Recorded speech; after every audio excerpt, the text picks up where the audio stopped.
Assalamualaikum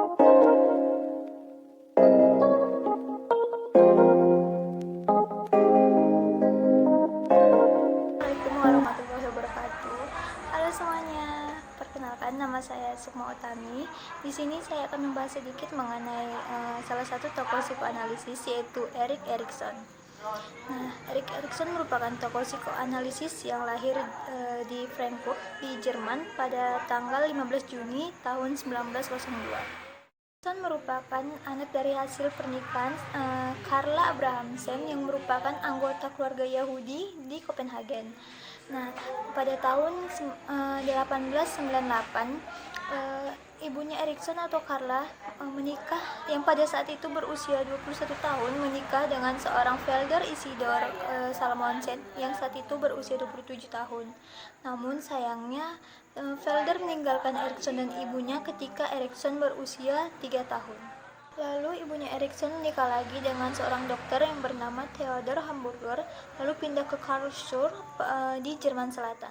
Ketika Erikson kecil, ia selalu diejek oleh teman-temannya karena ia menjadi satu-satunya anak yang berambut pirang dan juga bermata biru di lingkungan Yahudi. Nah, sementara di lingkungan sekolah atau yang lebih umum, Erikson justru malah diejek sebagai seorang Yahudi. Nah, inilah yang menyebabkan Erikson mengalami kebingungan atau kebimbangan mengenai identitas dirinya sampai ia memutuskan untuk mengganti namanya. Nah, Erikson merupakan nama buatannya yang untuk menetapkan identitas dirinya. Setelah lulus dari sekolah menengah, Erikson memilih untuk menjadi seorang seniman. Namun Erikson tidak mengambil kuliah seni dan memilih untuk berkeliling Eropa dan juga mengunjungi berbagai museum. Nah, di sini Erikson menjalani hidup secara bebas tanpa beban sampai pada jelas apa yang harus dikerjakannya. Berusia 25 tahun, teman Erikson yang bernama Peter Bloss merupakan seorang seniman yang kemudian menjadi seorang psikoanalisis, menyarankan Erikson agar melamar menjadi guru di sekolah percobaan untuk anak-anak Amerika yang dikelola oleh Dorothy Burlingham yang merupakan teman dari Anna Freud.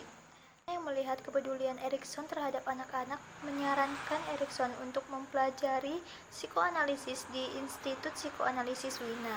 Nah, dengan pengajaran para ahli, Erikson mempelajari spesialisasi tentang analisa psikologi anak-anak dan juga mempelajari metode Montessori dalam pendidikan yang memfokuskan pada perkembangan anak dan juga tingkatan seksualnya. Pada tahun 1929, Erikson menikahi seorang gadis yang berasal dari Kanada yang bernama Joan Serson, dan kemudian mereka dikaruniai 3 orang anak. Nah, ketika Nazi berkuasa, Erikson dan istri juga beserta anak-anaknya pindah ke Copenhagen. Saat itu mereka menjalani hidup dengan berpindah-pindah, mulai dari Copenhagen ke Denmark dan kemudian ke Boston, Amerika.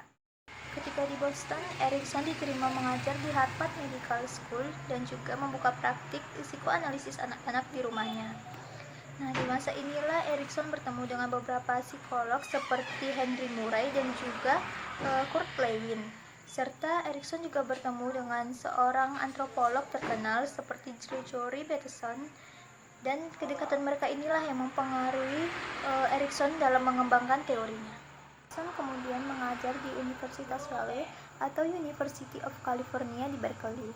Nah, di masa inilah Erikson melakukan studinya mengenai kehidupan modern suku Lakota dan juga Yurok. Nah, studi inilah yang kemudian mengangkat nama Erikson. Pada tahun 1950, Erikson menulis Childhood and Society yang memuat kesimpulan penelitiannya di tengah penduduk asli Amerika, analisis Maxim Gorky dan juga Adolf Hitler, diskusi mengenai kepribadian Amerika, dan juga beberapa ringkasan mengenai teori Freud. Tema-tema seperti pengaruh kebudayaan terhadap kepribadian dan analisisnya terhadap tokoh-tokoh sejarah tetap ada dalam karya-karyanya yang lain. Nah, salah satunya itu seperti Gandhi's Truth yang kemudian memenangkan Pulitzer Award dan juga National Book Award.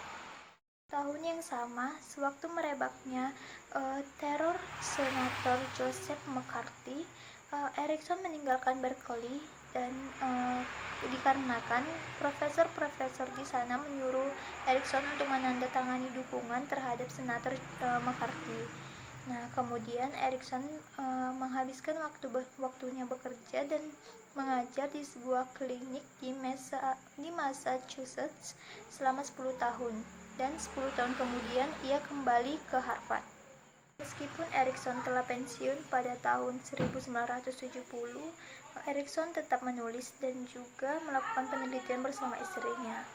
Nah, kemudian Erikson meninggal pada tanggal 12 Mei tahun 1994 di usianya yang ke-91 tahun.